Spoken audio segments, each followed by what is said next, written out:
if you are put in touch with the energies inside of you, which have been there for millions of years. The ancient goals which we follow can be defined in modern terms, in the metaphors of the present, as turn on, tune in, and drop out. Do you see a conflict between technology and the recent increases in spirituality? Well, I think they're one and the same thing. Technology without spirituality is Nazism or Soviet control. But spirituality without technology is saying Om Bom and looking at your navel. You've got to bring the two together. Spirituality must be able to express herself clearly and as I say, powerful thinking machines are a terror nightmare. George Orwell come true if it's not balanced by spirituality. And by spirituality, I mean a humility, a humble approach to the great energies, and a sense of humor about life, and a sense of tolerance, and in a sense the ability to take another position and to see other points of view.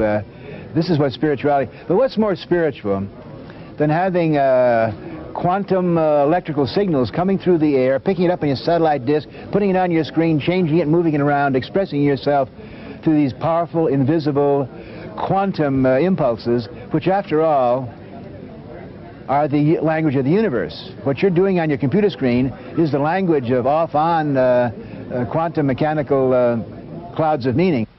I've always found Timothy is a great, a swashbuckling buccaneer. He is a true rascal. For me, and the people that I hang around with, which are Indian people and a lot of militants, we look upon Timothy as a free spirit. I think a lot of people owe Timothy Leary for their own personal freedoms. Make up your own mind. My judgment is that a culture, in order to be healthy, needs pseudopods that go outside of its boundaries and constantly are raising questions about its own existence. And the way in which the societies we live in are feel that they have a right to control human consciousness, that's a prerogative of one human being over another. And Timothy was saying, no, you don't. There is freedom of consciousness. And I think that's a very powerful statement. The golden rule is, what I feel or believe or experience is my business. But what I do is all of our businesses. But there's one uneasy borderline between what is external and what is internal. And this borderline is defined exactly by the sense organs and the skin and the introduction of external things within my own body.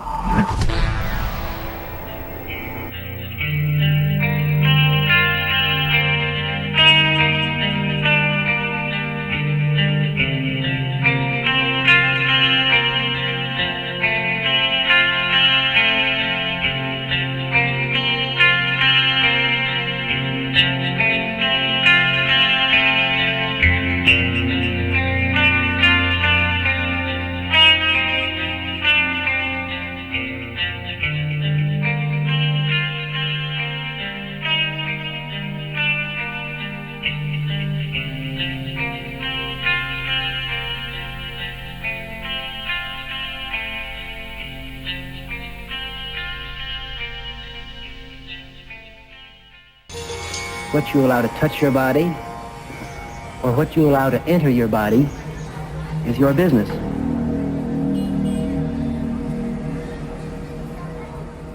In terms of external behavior, you can't accept the divinity of another person unless you accept your own divinity.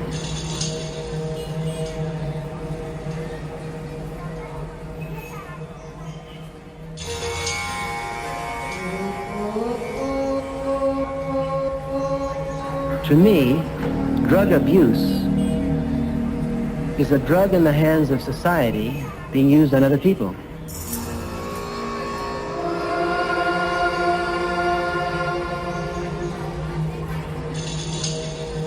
You cannot interfere with the workings of my body. Your society can't.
look in your eyes.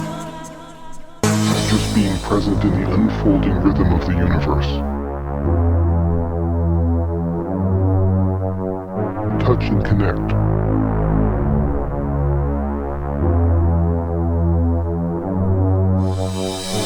Universal rhythm found deeply within. With our primal body sense, fully allowing ourselves to explore our own inner rhythms, and the combining of those rhythms with another's in the midst of sensuality. I'm telling you something. The dance of giving and receiving. I'm telling you something.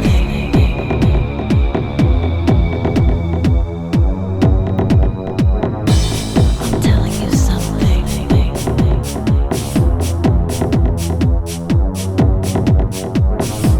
I'm telling you something. I'm telling you something. Shared rhythm.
To me, drug abuse is a drug in the hands of society being used on other people.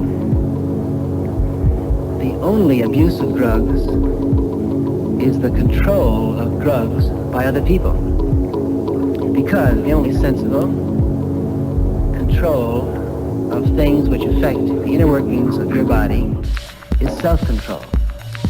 The only control is self-control.